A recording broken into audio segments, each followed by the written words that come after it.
Faut-il investir dans la crypto STX Stacks? Bienvenue à tous sur cette vidéo. Pour ceux qui me découvriront ici, sachez que je suis pas Madame Irma ni Crypto Pépito. Je le dis tout le temps, le ton de cette chaîne c'est de constater une prise de risque dans le présent, ok, et pas essayer à vouloir baser son investissement sur une prédiction future. Commencez par bien acheter et déjà vous mettrez toutes les chances de votre côté de tirer des bénéfices de quelconque crypto. Pensez aussi à prendre vos bénéfices au passage sur les montées, ok, dans des zones charnières.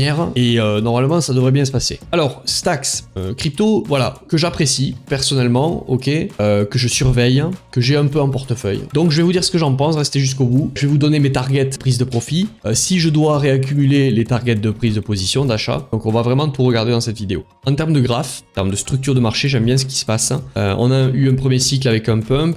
On a un ancien bottom par ici qui s'était fait sur les 0,10 centimes et on a l'air d'avoir potentiellement assis un nouveau bottom long terme, on va aller le voir plus précisément, aux alentours des 0,5, 0,8, ok. Donc tout est sain, là c'est en train de pumper, donc allez, on va aller regarder tout ça. Allez, on est sur le graphique long terme. Avant qu'on commence, je vous le rappelle, pas d'avis, l'avis sur le fondamental pour moi en crypto est très subjectif, ok. Rappelez-vous, le top 25 de 2017 n'est pas le même qu'en 2020, n'est pas le même qu'en 2022, ne sera pas le même en 2025, ok. Donc ne vous bagarrez pas dans les commentaires, on est là pour échanger. Je préfère parler de gestion de risque plutôt que vous exciter en vous disant oui, prediction price, on va aller truc, bon voilà. Moi je constate ce qui se passe dans le moment présent, je regarde si le risk reward est bon pour de l'achat, je fais buy, je regarde si le risk reward est bon pour prendre des profits, j'appuie sur le bouton rouge, c'est tout. Et je pondère ma prise de profit par rapport au risque du moment, par rapport à la cyclicité, par rapport au développement du prix, par rapport à toutes ces choses là, ok. En annuel, ce marché est haussier, ok. Pourquoi? Parce qu'on a un bottom ici sur l'année 2021, qui est ici clairement, ok, et on a l'air d'avoir mis notre second bottom ici.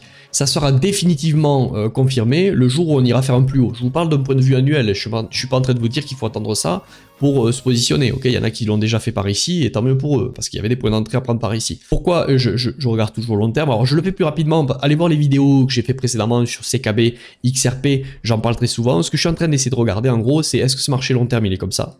Ok, ou est-ce que le marché long terme il est comme ça? Je le fais très rapide hein, pour ceux qui reverront, qui ont déjà vu ce genre de truc.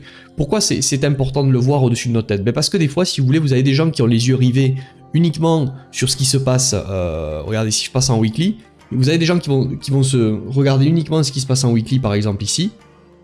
Ok, mais ce qu'ils vont pas regarder, c'est qu'au-dessus de leur tête. Hein, voilà, si vous voulez, on a le weekly qui est en train de pumper ici dans le semestriel. Comprenez certainement ce que je suis en train d'essayer de vous expliquer.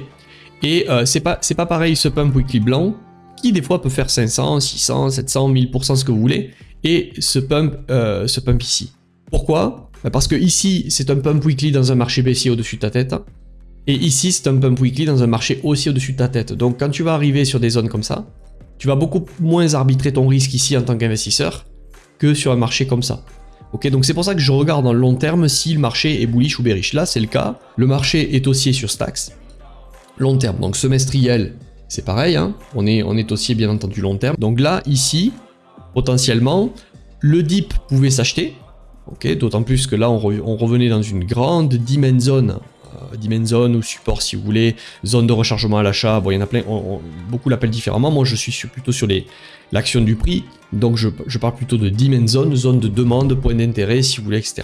Donc on est revenu dans cette zone et bien entendu ça a tenu, mais d'un point de vue semestriel, alors là on est dans des zones justement où maintenant il faut arbitrer notre risque, on va le voir plus précisément sur des plus petites unités comme jusqu'au weekly. Là on est dans une zone où le risque doit être arbitré, mais normalement, au vu de ce que je vous ai dit en début de vidéo, cet order flow ici doit être pris, devra normalement être pris, jusqu'à preuve du contraire. La preuve du contraire en semestriel, et la preuve du contraire c'est pas au feeling, la preuve du contraire c'est si ce marché moi commence à me montrer une clôture en dessous ce niveau, là on passe potentiellement en bearish, donc le rebond sera vendu pour ma part. Ok, bon on n'en est pas là, hein, loin de là, mais vous comprenez le délire, c'est à dire que si on vient à dipper ici, et qu'on met une clôture semestrielle ici, les dips seront pas des occasions de buy the dip, ce sera plutôt des occasions de vendre les rebonds, ok. On continue en trimestriel, ce marché est haussier, il y a eu ici un V-top, ok, il n'y a pas vraiment un gros retournement de structure, c'est on est bullish, on lessive, on vient liquider ce bottom, on revient finalement dans la demand zone semestrielle, accélération en début janvier 2023 et d'un point de vue trimestriel, et c'est ces zones que maintenant on va garder et qu'on va surveiller, parce que je vous le dis, il y a de très faibles chances maintenant à part que ce soit une mèche très rapide pour venir liquider un bottom et récupérer de la liquidité, je pense que maintenant ces zones vont tenir, ok, et que le bottom trimestriel est ici. Donc le premier était ici, ok, qui est la première dimension zone. Le pump, on revient, on effleure, on n'est toujours pas revenu, donc on va au cas où se le laisser. D'ailleurs, je vous le mets d'ores et déjà ici. Au cas où il y aurait une mèche, certains voudraient DCA sur une panique, un accident ou quoi que ce soit du STX, vous pouvez laisser traîner un ordre au 0,38. Attention, si, encore une fois, ce drama se transforme en une clôture, je ne dis pas que ça va arriver, hein. Je vous dis que moi, j'ai aucune certitude dans l'investissement, tout est possible. Celui qui dit que dans tous les cas, ça n'arrivera pas, c'est que c'est bien souvent quelqu'un qui n'a pas beaucoup d'expérience dans les cryptos, parce que vous êtes bien placé pour savoir si ça fait un moment que vous êtes dans ce marché que tout est possible. Donc, que tout peut s'effondrer très vite. Moi, je vous le dis ici, il peut y avoir une zone intéressante. Revenir fricoter ces zones, prendre la liquidité de cette bougie-là, et ça sera, on pourra tous s'accorder à dire que ce sera un bon point d'entrée en termes de RR, bien sûr. Pourquoi? Parce que si finalement on venait aller plus bas que ce niveau, ben vous coupez, ça vous coûte pas beaucoup. Vous ne laissez pas beaucoup de pub. Mais c'est pas du tout d'actualité, puisque là on a un push, on revient ici, et on recrée une nouvelle dimension trimestrielle pour moi ici. Ok, donc on a une nouvelle zone ici trimestrielle, et pour moi, pour l'investisseur, c'est cette zone qui va falloir surveiller, ok. Donc pour l'instant, je vous enlève ça. Ça, c'est l'ordre accident. Voilà, ordre en attente, on va mettre accident. Trimestriel, donc est-ce que c'est bull? Ben oui, bien sûr, c'était bullish ici. Levé top, on replonge, comme on disait, dans cette grosse zone où on devait bottomiser, c'est ce qui a été fait, et puis on réinverse la théorie de dos, on repasse boule. A priori, ce trimestre, on est déjà revenu retaguer ici, ça continue. Je vais vous le dire clairement, hein, est-ce qu'il faut investir ou est-ce qu'il faut rechercher de la vente? Qu'est-ce qu'on a fait nous? Quand je dis nous, c'est les membres du groupe Swing Invest. Hein. On est plusieurs à être exposés à ce coin, dont moi, ok, et je vais vous dire ce que j'ai fait, ce qu'on a fait. Et qu'est-ce qu'on envisage de faire? Est-ce qu'on achète ici ou pas? Je le répète souvent, quand je dis qu'un actif est bull, c'est pas que je l'adore, et quand il y en a qui mélangent un peu tout, hein. Et je vous encourage à faire attention à, si vous êtes dans ces biais émotionnels, où vous vous vexez parce qu'on vous dit qu'un coin il faut pas y rentrer, moi si vous voulez, quand je vous dis qu'il faut, je vais vous dire qu'il faut pas rentrer par ici.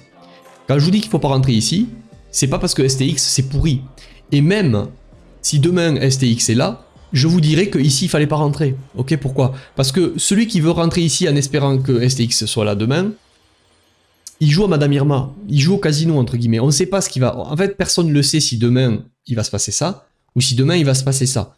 Et le résultat, je le dis souvent, de votre décision ici, ne doit pas être basé sur ce qui va se passer demain. Le trader, l'investisseur ne doit pas dire « Je suis rentré ici, je serre les fesses, yes, j'ai bien fait. Je suis rentré ici, je serre les fesses, mais je suis nul, pourquoi j'ai acheté ici ?» Pas du tout.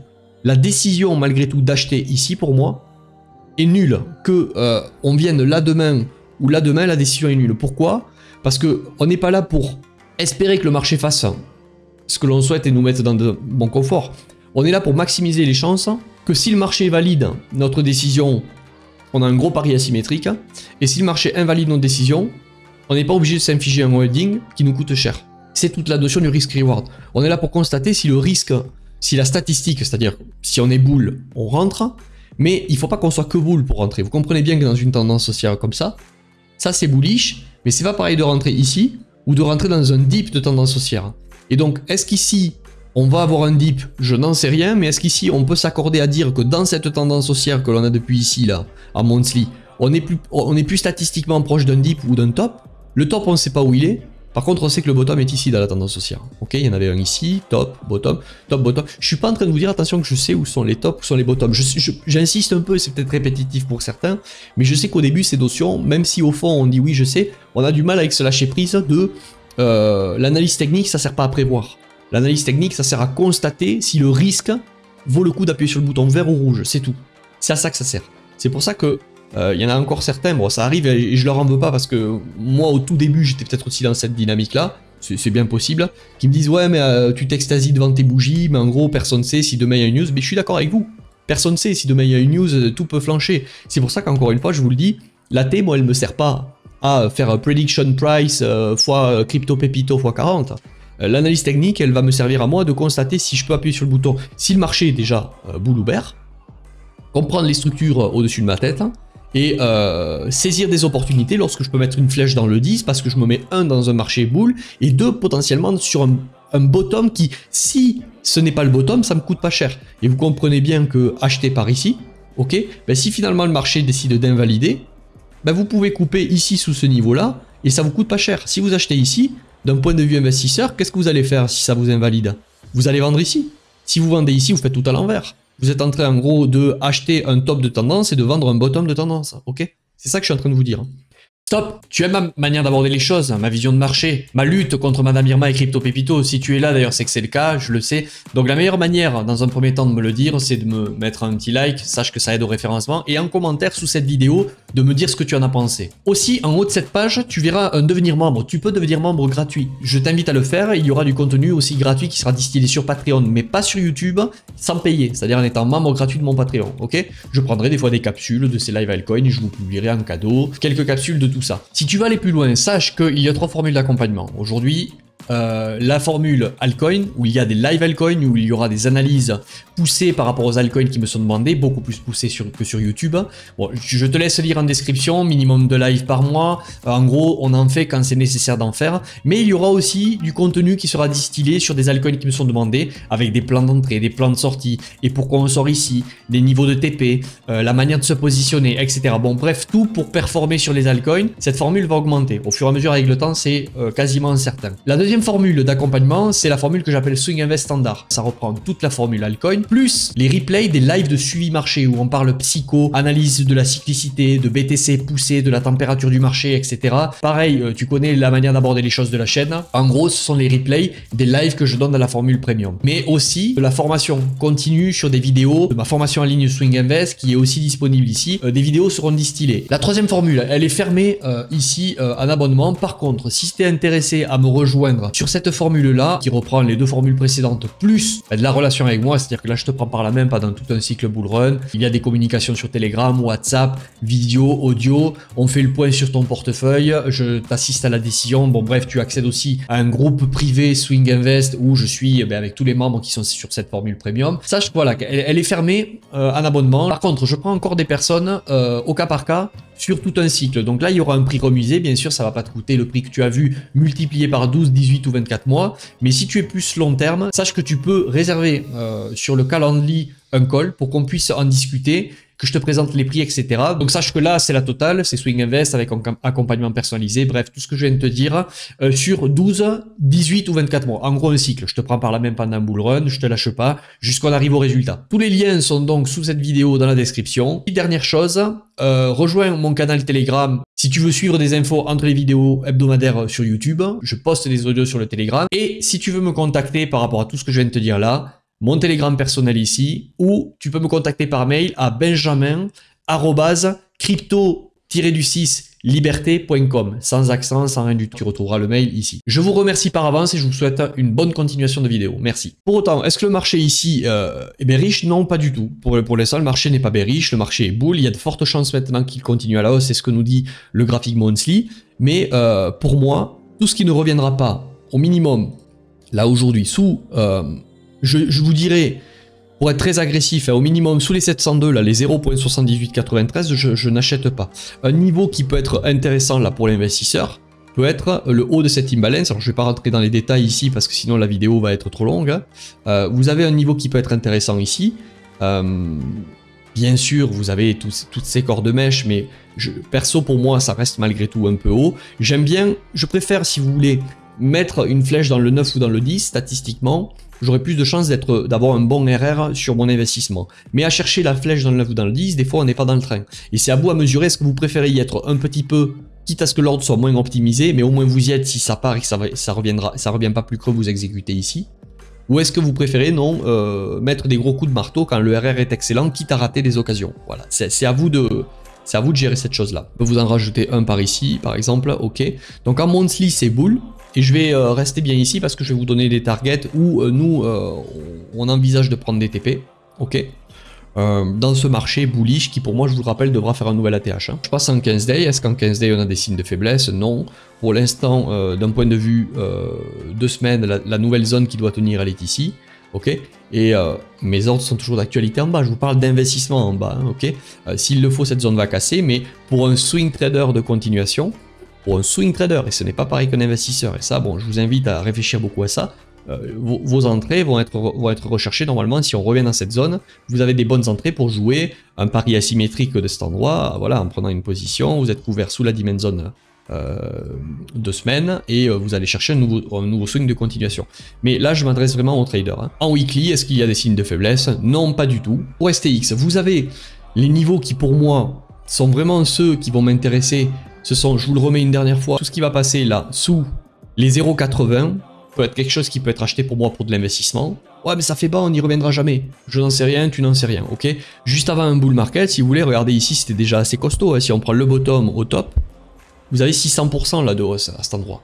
Juste après ici, ça paraît petit ici parce que voilà là c'est un peu mieux, mais c'est pour que vous puissiez, en fait, souvent on a tendance à rentrer dans un déni en disant non mais c'est pas possible, donc ça fait du bien. Allez voir ce qui s'est passé dans le passé, ça n'a pas remis en cause le bull run, mais du bas au point mot ici c'est 600%, d'ici à ce bottom c'est une sélection naturelle de moins 57%, et un bull run ensuite qui part. Regardez ce que ça pourrait donner un moins 50, un moins 30, un moins 40. Ok, ça peut nous ramener dans des zones comme ça. Bon là je suis à moins 55, mais vous comprenez ce que je veux dire. Allez voir plein d'altcoins. Pendant des bull market, il y a des retracements assez sévères. Ok, bon, est-ce qu'on va avoir un retracement de ce type? Je n'en sais rien, mais regardez ici, ça n'a pas empêché ensuite d'aller faire des plus hauts. Ok, de revivre une hausse, mais regardez ici, c'est un moins 82% top à bottom entre avril 2021 et juin 2021, ça fait mal en 2 mois, ok? Donc c'est pour ça que je vous encourage, à ne pas acheter lorsque le risque n'est pas avec vous. Peut-être qu'on n'y reviendra pas, mais c'est pas parce qu'on n'y revient pas qu'il faut faire n'importe quoi, ok? Je vous encourage plutôt, quand on est dans ces zones, à alléger votre bague pour pouvoir réapprovisionner si ça va plus bas. Et si ça continue ou que ça consolide et que ça part plus haut, ben c'est pas grave, vous irez diversifier dans autre chose. Vous n'êtes pas amoureux d'STI. On n'est pas là pour mourir en sacrifice avec une crypto si elle vient à dipper. On est là pour se mettre dans une position confortable et pouvoir avoir un money management qui nous permet de bien dormir la nuit et qui permet de comprendre que le but, c'est pas d'être un kamikaze, le but c'est de avoir un capital qui monte, croissant, et quand il va y avoir des gros paris asymétriques comme ce qu'il a pu se passer ici avec STX, de prendre franchir des paliers sur votre capital.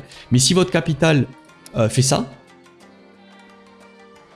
vous vivez des ascenseurs émotionnels. Oui, entre ce moment-là et ce moment-là, vous avez grandi, ok, en capital, mais vous êtes passé par des moments très inconfortables, et surtout, si vous aviez sécurisé, vous auriez eu peut-être quasiment le même résultat, voire mieux, en vivant des phases un peu moins tumultueuses, on va dire, ok. Je vais vous donner des zones, maintenant, sur lesquelles il serait intéressant de prendre profit. Est-ce que c'est bullish? Oui, totalement. Même ce graphique, j'ai l'habitude de comparer moi les alt à BTC. Je vous invite à le faire, c'est intéressant aussi. Contre Bitcoin, le graphique est plutôt sympa. Attention, là vous voyez qu'on arrive sur une résistance contre le BTC. Ok, donc soyez pas étonnés si ici on a un BTC qui accélère et un Stax qui accélère moins fort, ou si en cas de dip de BTC on a un Stax qui dip plus fort. Ok, la dynamique est clairement haussière, mais pour l'instant, tant qu'on n'a pas cassé, clôturé ce niveau contre Bitcoin, ne vous attendez pas à une envolée démentielle de Stax par rapport à Bitcoin. Et ça ne trompe pas. C'est-à-dire que là on arrive sur une résistance contre Bitcoin. Ben, c'est pas anodin, c'est parce qu'on est quand même assez haut maintenant contre USDT, et ça pourrait peut-être nous enseigner que là on a un Stax qui va à minima consolider dans cette zone pendant que BTC continue à hausser par exemple, vous voyez. Amusez-vous à le regarder, nous c'est ce qu'on fait justement en Swing Invest, on prend en compte cette notion de cycle, on prend en compte ce fait qu'on n'est pas Madame Irma, on essaie de se payer sur les montées, on prend des bénéfices, on essaie de bien acheter, de parler risk-reward plutôt que boule de cristal.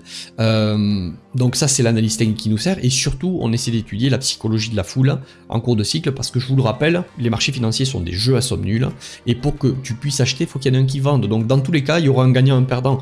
Et en général, c'est la majorité qui perd et la minorité de gros portefeuilles qui gagnent. Alors on va terminer cette vidéo avec une éventuelle prise de profit si vous souhaitez les prendre. Donc moi, d'un point de vue personnel, il y a une prise de profit qui a été prise sur Stax sur ce niveau. Ok, je vais vous mettre TP rationnel. Alors on est en train de le casser, mais on voit que ça a réagi sur le coup.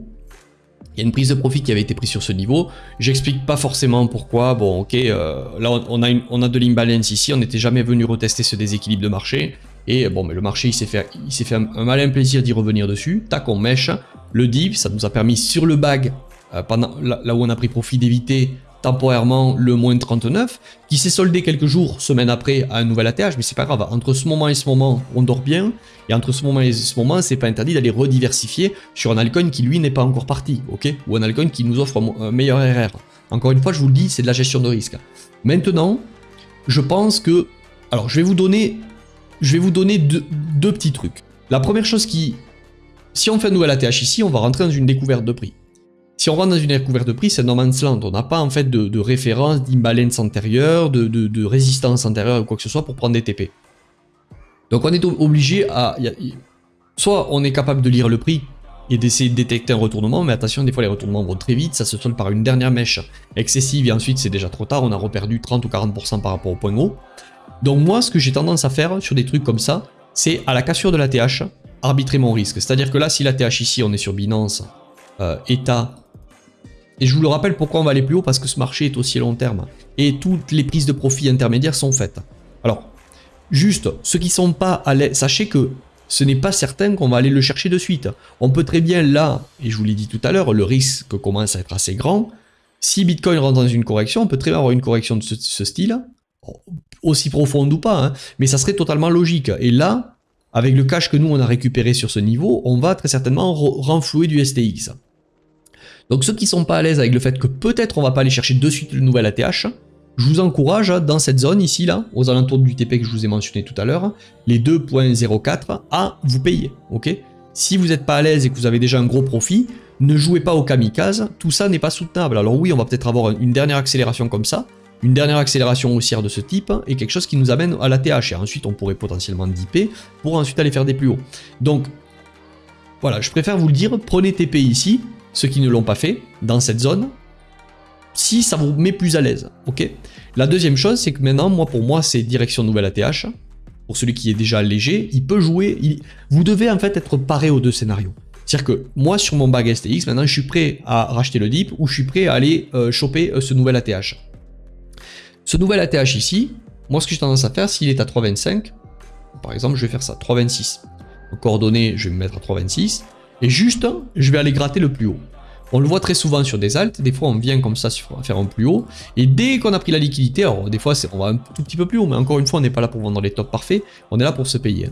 On pourrait très bien, vous voyez, sur une accélération, un dernier excès, hop, tac, faire une mèche et ensuite faire le dip derrière. Ensuite, vous avez une dernière manière de faire, que vous connaissez très certainement, c'est les prolongations de Fibonacci, donc on prend ce niveau-là, on est dans de la découverte de prix. La troisième manière, c'est essayer de détecter un retournement ici au-dessus. Mais le problème c'est que souvent dans les cryptos vous avez et le retournement, bam, vous avez déjà perdu gros lorsque ça se retourne. Donc c'est pour ça que je vous encourage à prendre vos TP tant que vous avez des prix qui vous sont proposés. Et s'il y a une certaine lâcher prise là-dedans, il faut accepter que des fois on prenne TP un peu trop tôt. Mais c'est pas grave, le but encore une fois, c'est personne sait où va être le top. Donc vous voyez ça colle avec une extension de Fibonacci, donc ce niveau 1.618, il n'y a pas de hasard. Donc c'est risqué, attention, arbitrez votre risque si vous ne l'avez pas fait. 2.618 et ensuite pourquoi pas on ira sur de la découverte de prix, mais il y a de très forte chance qu'à la prise de l'ATH ici souvent on a un retracement. Donc vous avez un nouveau niveau de TP ici. J'espère que cette vidéo vous aura plu et puis je vous dis à la prochaine. J'espère que le message est entendu. Si la vidéo vous a plu, mettez un like, un commentaire, partagez la chaîne, et si le message anti Madame Irma ne vous plaît pas, vous pouvez jouer à la boule de cristal, mais on se donnera un rendez-vous à la fin du prochain cycle.